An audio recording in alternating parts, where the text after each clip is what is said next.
Occurrence of metal, तो metal को कैसे हम लोग ऑब्टेन करते हैं। तो सबसे फर्स्ट होता है मिनरल, मतलब जो भी अर्थ क्रस्ट में आपका मेटल रहेगा, कितना भी अमाउंट में, कम अमाउंट में हो या फिर ज़्यादा अमाउंट में, तो उसको सिंपल से क्या बोलेंगे, मिनरल बोलेंगे। उसके बाद नेक्स्ट होता है ओर्स, मतलब जो भी अर्थ क्रस्ट है इसमें जहाँ पर भी क्या होगा, हाई अमाउंट में क्या रहेगा, आपका मेटल प्रेजेंट रहेगा, तो उसको क्या बोलेंगे, ओर बोलेंगे। अब देखो सिंपल सा जो मिनरल है, तो ये क्या होगा, जैसे कहीं पर आपका मेटल प्रेजेंट है बट उसको निकालने में ही क्या करेगा, उससे ज़्यादा मेटल के जो आपका क्वालिटी है उससे ज़्यादा क्या कर रहा है, उसमें कॉस्ट लग रहा है, तो उसको आपका ओर नहीं बोलेंगे, उसको सिंपल से क्या बोलेंगे, मिनरल बोलेंगे। तो इसी को लास्ट में क्या बोल रहे हैं, ऑल द मिनरल्स आर ओर, सभी मिनरल्स क्या होते हैं, ओर होते हैं, बट सभी जो ओर होते हैं वो मिनरल नहीं होते।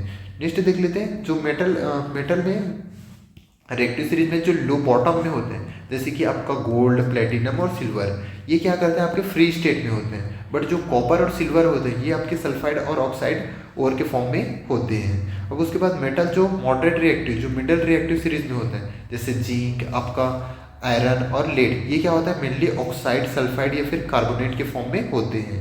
अब इनको क्या करते हैं, जो हाई रिएक्टिविटी सीरीज में होता है, जैसे सोडियम, आपका potassium, sodium, calcium, magnesium, aluminium, ये क्या होता है, आपके कॉम्बिनेशन के फॉर्म में होते हैं, कॉम्बाइंड स्टेट में होते हैं। नेक्स्ट होता है गैंग। अब देखो और से क्या करेंगे, मेटल को जब एक्सट्रैक्ट करेंगे तो वहाँ पे कुछ ना कुछ इम्प्योरिटी भी रहेगा, तो जो इम्प्योरिटी बचा रहेगा उसी को क्या बोलेंगे, आपका गैंग बोलेंगे। उसके बाद नेक्स्ट देख लेते हैं मेट्रोलॉजी। तो ये सिंपल से क्या होता है, स्टेप वाइज प्रोसेस होता है मेटल को ऑब्टेन करने का। तो सबसे फर्स्ट क्या होगा, एनरिचमेंट ऑफ ओर, जो भी ओर होता है उसको फाइंड आउट करना, मतलब उसको ऑब्टेन करना। नेक्स्ट जो ओर होता है उससे नेक्स्ट प्रोसेस क्या होगा, जो ओर होता है उससे मेटल को ऑब्टेन करेंगे।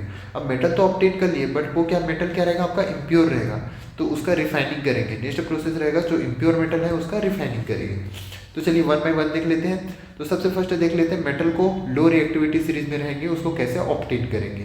तो सिंपल से जो लो रिएक्टिव सीरीज में होता है इसको क्या करते हैं, हीट करते हैं हाई टेम्परेचर में, जिससे वो क्या होता है, जो मेटल होते हैं उसको एक्सट्रैक्ट कर सकते हैं। जैसे जो भी सल्फाइड के फॉर्म में है उसको क्या कर लेंगे, सबसे पहले हाई टेम्परेचर में हीट करेंगे तो ऑक्साइड के फॉर्म में कन्वर्ट कर लेंगे, क्योंकि ऑक्साइड से जो मेटल ऑब्टेन करना क्या होता है, हमारे लिए इजी होता है। तो उससे क्या हो जाएगा, फिर ऑक्साइड फॉर्म हुआ उसको फिर से हीट करेंगे तो ये मेटल ऑब्टेन हो जाएगा, फिर उसका क्या करेंगे, रिफाइनिंग करेंगे।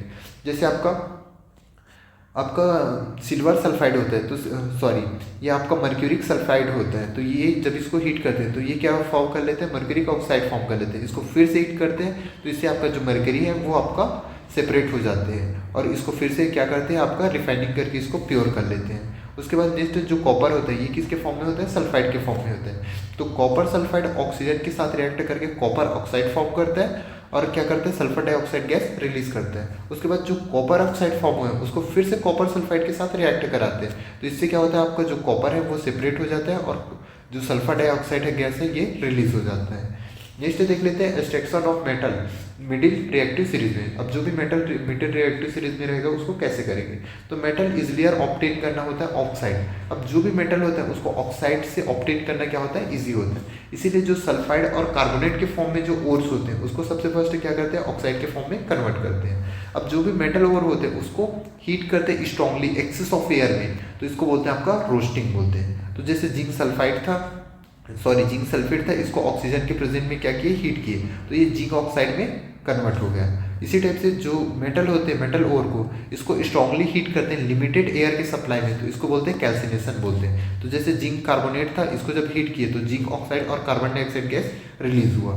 नेक्स्ट देख लेते हैं आपका जो जिंक ऑक्साइड फॉर्म हुआ है, तो इसको क्या कैसे आपका ऑब्टेन करेंगे प्योर के फॉर्म में, तो इसको क्या करेंगे, यूजिंग अ कोक मेथड का यूज़ करेंगे। तो जो भी आपका जिंक ऑक्साइड है ये आपके कार्बन के साथ रिएक्ट करके जिंक और कार्बन मोनोऑक्साइड फॉर्म कर लेगा, तो ये जिंक क्या हो जाएगा, आपका सेपरेट हो जाएगा। उसके बाद नेक्स्ट यूज़ करते हैं आपका डिस्प्लेसमेंट रिएक्शन का यूज़ करते हैं। इसमें जो भी आपके मोर रिएक्टिव सब्सटेंस है वो लेस रिएक्टिव सब्सटेंस जो लोअर रिएक्टिव सीरीज में उसको डिस्प्लेस कर देता है। तो सिंपल से जैसे मैग्नीज ऑक्साइड है ये एल्यूमिनियम के साथ रिएक्ट करके मैग्नीज और एल्यूमिनियम ऑक्साइड फॉर्म करते हैं, इसी को क्या बोल रहे थे, एम्फीथेरिक ऑक्साइड फॉर्म बोल रहे थे। उसके बाद क्या होता है, जो आपके फेरिक ऑक्साइड होता है ये एल्यूमिनियम के साथ रिएक्ट करके फेरिक और आपके एल्यूमिनियम ऑक्साइड फॉर्म कर लेते हैं, तो ये इसके साथ में क्या होता है, हीट रिलीज होता है, और ये आपको इंपॉर्टेंट है। तो इसको बोलते हैं आपका थर्मिक पाउडर बोलते हैं। जो आपका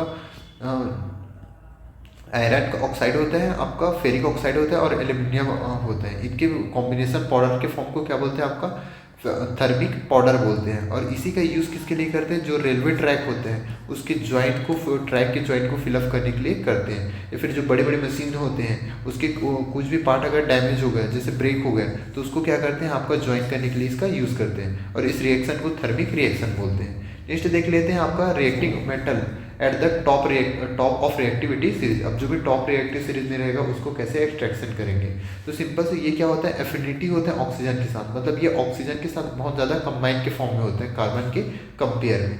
तो इसको क्या करते हैं, इलेक्ट्रोलाइटिक रिडक्शंस के थ्रू इसको ऑब्टेन करते हैं। तो जो भी सोडियम है ऑब्टेन करते बाय इलेक्ट्रोलाइसिस मोल्टेन क्लोराइड। अब जो सोडियम क्लोराइड का मॉल्टेन फॉर्म होता है, जब इसमें इलेक्ट्रिसिटी फ्लो कराते हैं तो ये सोडियम और क्लोरीन के फॉर्म में सेपरेट हो जाते हैं। अब इलेक्ट्रिसिटी जब पास कराते हैं तो ये सिंपल से क्या हो गया, सोडियम प्लस और क्लोरीन माइनस के फॉर्म में स्प्लिट हो जाते हैं और इसको ऑब्टेन कर लेते हैं।